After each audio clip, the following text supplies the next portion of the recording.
Good evening, students. I hope you're all studying well and you have already started making notes for our current affairs sessions. You all know memory has its own memory.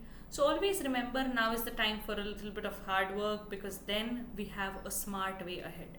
So, talking about our session for today, we all know weekly current affairs every Saturday 9 pm. So, what do we have?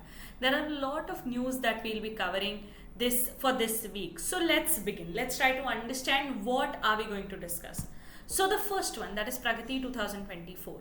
The Central Council for Research in Ayurvedic Sciences, that is CCRAS, that has launched this Pragati 2024. It is an initiative that is designed and to shape the future of Ayurveda.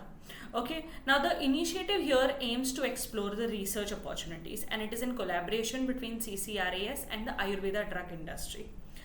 About CCRAS, it is autonomous in status and it allows functions to independently while still being accountable to the government.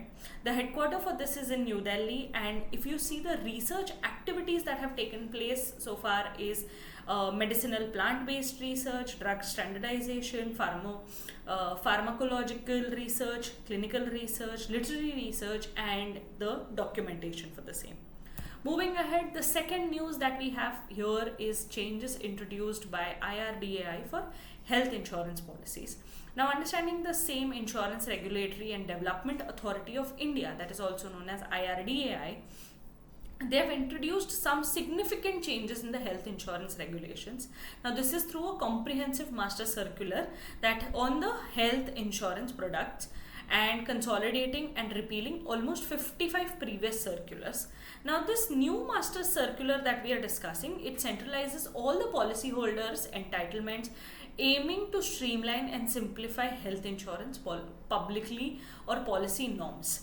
Coming to the next one, that is the major change that we have seen is firstly the IRDAI has introduced measures to ensure seamless, faster and hassle-free claims experience for policy holders. The next one that you're seeing is insurers must grant a final authorization within 3 hours of receiving the discharge request from the hospital.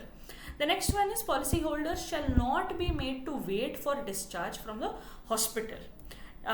Next we are seeing is if there is any delay beyond 3 hours, the insurer will be bearing any additional charges and incurred by the hospital from the shareholders fund. Next, if you see in the event of policyholder's death during the treatment, the insurer must immediately process the claim settlement request. The next, if we see insurers are urged to achieve 100% cashless claims settlements in the time-bound manner. The next is insurers are encouraged to offer a wide range of products, add-ons and riders to cater all ages, regions, occupational categories, medical conditions or treatments and all types of hospitals and healthcare providers. Lastly, if you see insurers must necessarily put procedures in places by the July 31st of this year to meet this goal. Try to study about all of these things and the growth in health insurance policies in India. Coming to the next one, RBI's new initiative. 3 major initiatives have come into picture: the Prava portal, the Retail Direct mobile app and a fintech repository. What is this? These are digital initiatives because we are living in the digital world and we need digital development. Now aim is to streamline regulatory processes, facilitate retail investments in the government securities and enhance understanding and regulations of the fintech sector in India. This Pravaha portal is basically the platform for regulatory application, validation and authorization, which is it is a secure, centralized web-based portal designed to simplify the process of applying for regulatory approvals. The next is this portal offers individuals and entities to the ability to submit applications online, track and monitor the application status, similarly respond to the queries from the RBI and receive timely decisions on their applications via the portal itself. Next, if you see, that is the Retail Direct mobile app. It was firstly launched in the November of 2021 and this was in opening of gilt accounts with RBI to trade for the government securities. Now this new app or new development here is it provides a seamless and convenient way to retail investors. Here the investor can buy GSEC in primary auction, trade GSECs in the secondary market. The next, if you see now, this app is available for Android users as well as for Apple users or iOS users. Similarly, this mobile app aims to make government securities trading accessible to a wider audience, enhancing participation in the financial markets. Moving ahead, if you see the fintech repository is a comprehensive database designed to capture vital information about the fintech entities, their activities, and the technologies they use. It is basically managed by the RBIH, or also known as Reserve Bank's Innovation Hub. Now it serves several purposes. The first one being provide data on the sectoral trends and analytics. Next is helps in the formulation of appropriate policy approaches. The next is encourages both regulated and unregulated fintechs to contribute data. The next is, in addition to the fintech repository, the MTech repository focuses on emerging technologies adopted by RBI regulated entities like banks and NBFs. So try to study about all of these new initiatives and the development, growth of RBI, who's the governor, where are the headquarters, are there any headquarters, the important role, history of RBI, all the details about this. Moving to the next one, what we are seeing is Rudra M2, the air-to-surface missile. Basically, this was successfully tested by DRDO from Su-30 Mk1, that is off the Odisha coast. It is an indigenously developed solid propelled air launched, which is it is a missile system meant to air to surface role to neutralize many types of enemy assets. Next, if you see, it is manufactured by Adani Defence and Aerospace in their Hyderabad facility. The next is, it is a series of supersonic and hypersonic air to surface ground attack and anti-radiation missiles in development of the Defence Research and Development Organization of India, also known as DRDO. Now it can be launched from the range of altitudes with larger standoff distance for destroying enemy surveillance radars, communication stations and bunkers. Now I'll tell you one more thing, this Rudra has basically 3 versions of it, Rudra 1, 2 and the 3rd version of it. So try to study about all the 3 and the differences here and some additional information. Moving ahead, what are we seeing? The cost inflation index for 24 and 25. The Income Tax Department has released this CII, that is Cost Inflation Index, for the fiscal year beginning April 2024. This is used to calculate the long-term capital gains from the sale of immovable properties like securities and jewelries. Next is, this adjustment helps in computing gains by considering inflation. The purpose of CII is used to calculate long-term capital gains from the sale of assets adjusting for inflation.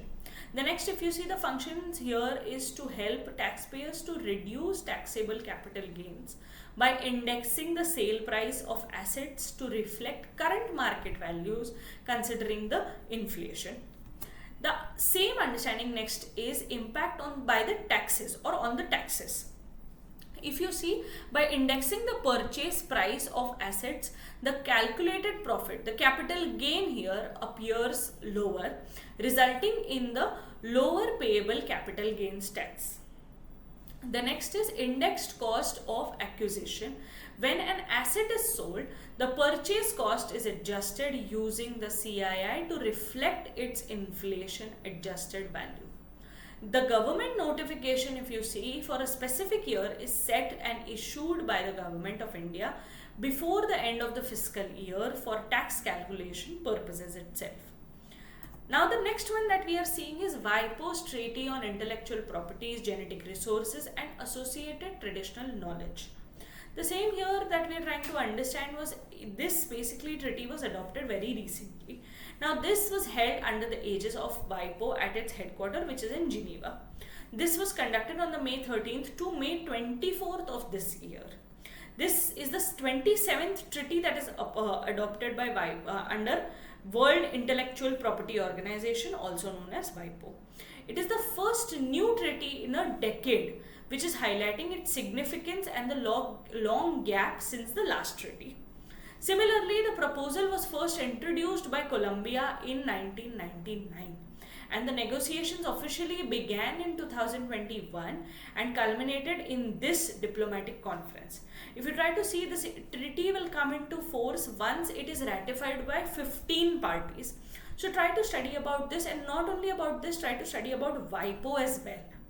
Okay, now moving ahead, what are we seeing? The project Udhav. What is this? It was launched by the Indian Army and it aims to integrate ancient Indian strategic knowledge with modern military practices. Of course, the objective here is to rediscover and apply ancient Indian texts such as Veds, Purans, Mahabharata and Arthashastra to contemporary military strategies. The collaboration here is with the Indian Army and United Service Institution of India, that is USI. The next is the focus areas. It is of course the statecraft, warcraft, diplomacy, grand strategy from the historical texts. The purpose here is to enhance Indian Army strategic outlook and address the modern security or modern times challenges for leveraging India's rich military heritage. Similarly, this project underscores the importance of historical military wisdom in shaping the future-ready force. So try to study about all of these aspects while you are studying Project Udhav, and try to see these collaborative events by Indian Army and other forces as well. Moving to the next one, that is Cyclone L. Now if you remember in the last video as well, you can find the link of the video in the description also, but also try to see that about cyclones I had discussed quite a lot of brief information with regards to cyclones in my previous video as well. Coming to this one, we are seeing that the Cyclone L, which is a rare occurrence in the latitude range, its struck has caused widespread destruction in the East Africa. You can see it on the map as well. The next one, it is a rare occurrence in its latitude range, wreaked havoc in the East Africa, striking barely 2 weeks after the cyclone, which is Hidayah. The next one, what we are trying to understand here, it has resulted in 2 fatalities in Kenya and impacted numerous individuals in Somalia. Finally, strong winds, heavy rain and high waves caused widespread destructions, including the destructions in school buildings in Kenya and the disruption of essential services such as electricity and water supply. Try to study about all of these aspects and try to make notes of this. I'm hoping that you have liked the video already. In case if you haven't, quickly hit the like button. Check out in the description the older videos of weekly current affairs and drop it in the comment section in case if you have any other idea, anything additional that you want to know, study or share with us. I'll see you all in the next video. Till then, bye bye, take care and all the best.